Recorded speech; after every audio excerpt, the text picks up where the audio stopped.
সোনালী bank, হ্যাঁ, সরকারি সোনালী bank. এখান থেকে 10 লক্ষ টাকা পর্যন্ত লোন দেবে, কোনো জামানত ছাড়াই। এই লোন সবাই পাবে না, 5টা শর্ত আছে, যার একটিও মিস করলে আপনারা আবেদন করতে পারবেন না। এখন আপনি নিশ্চয়ই জানতে চাইবেন সুদের হার কত আর কিস্তি বা কত টাকা পড়বে। হ্যাঁ, এখন আমি সেটাই বলছি। সোনালী ব্যাংকের এই কোলাটেরাল ফ্রি এসএমই লোনের সুদের হার মাত্র 9%। এখন 9% সুরেই ঘাবড়াবেন না। আপনি ইএমআই চাইলে ভেঙে ভেঙে দিতে পারবেন। আমি ইএমআই ভেঙে দিচ্ছি, তাহলেই বুঝবেন আসলে প্রতি মাসে কত টাকা দিতে হবে। ধরুন আপনি 5 লক্ষ টাকা লোন নিয়েছেন। সেক্ষেত্রে আপনার 2 বছরের জন্য যদি আপনি এই 5 লক্ষ টাকা লোন নিয়ে থাকেন, তাহলে আপনার মাসিক কিস্তি 22,800 টাকা। মোট সুদ দিতে হবে 47,200 টাকা এবং মোট পরিশোধিত পরিমাণ 5,47,200 টাকা। আপনি যদি 3 বছরের জন্য লোন নিয়ে থাকেন, তাহলে আপনার প্রতি মাসে কিস্তি দিতে হবে 15,900 টাকা এবং মোট সুদ দিতে হবে 72,400 টাকা। মোট পরিশোধিত পরিমাণ 5,72,400 টাকা। আর আপনি যদি 5 লক্ষ টাকা 5 বছরের জন্য নিয়ে থাকেন, তাহলে আপনার মাসিক কিস্তি দিতে হবে 10,400 টাকা।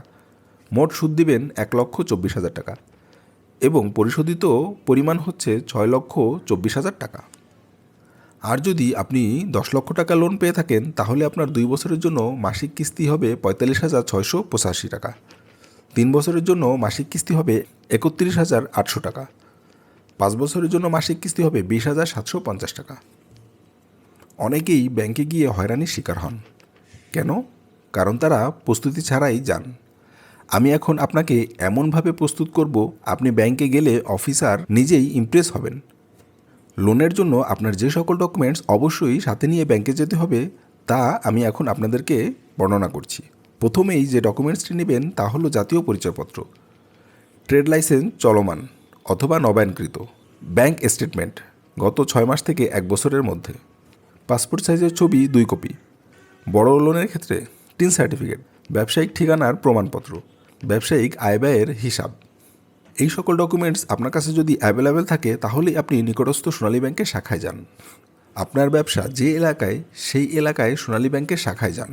অন্য কোনো শাখায় গেলে তারা আপনাকে ফেরত পাঠাবে। গিয়ে বলুন, আমি কোলাটেরাল ফ্রি এসএমই লোনের জন্য আবেদন করতে চাই। এরপর ব্যাংক থেকে আপনাকে একটি আবেদন ফর্ম দেওয়া হবে, সেটা সঠিকভাবে পূরণ করুন। কোনো তথ্য মিথ্যা দেবেন না, পরে সিআইবি ও ফিল্ড ভেরিফিকেশনে ধরা পড়বেই। এই স্টেপগুলো অনেকেই জানে না। আবেদন করার পরে ব্যাংক থেকে একজন অফিসার আপনার ব্যবসা ভিজিট করতে আসবেন। তিনি চেক করবেন আপনার ব্যবসা আসলেই আছে কিনা, আপনি সত্যিই সেখানে ব্যবসা করেন কিনা, আশেপাশে মানুষ আপনাকে চেনে কিনা, ব্যবসার অবস্থা কেমন। এই ভেরিফিকেশন যদি সব কিছু ঠিক থাকে, আপনার লোন অ্যাপ্রুভ হবে 80%। এরপর ব্যাংক বাংলাদেশ ব্যাংকে সিআইবি রিপোর্ট চেক করবে। এতে 2 থেকে 3 সপ্তাহ সময় লাগতে পারে, তাই ধৈর্য ধরুন। সব কিছু ঠিক থাকলে লোন অ্যাপ্রুভ হবে এবং টাকা সরাসরি আপনার অ্যাকাউন্টে চলে আসবে। এই বিষয়ে আর যদি আপনাদের কোনো কোশ্চেন থাকে, তাহলে অবশ্যই আমাকে কমেন্ট সেকশনে কমেন্টস করুন। সো আজ আমি যাচ্ছি, দেখা হবে নতুন কোনো ভিডিওতে।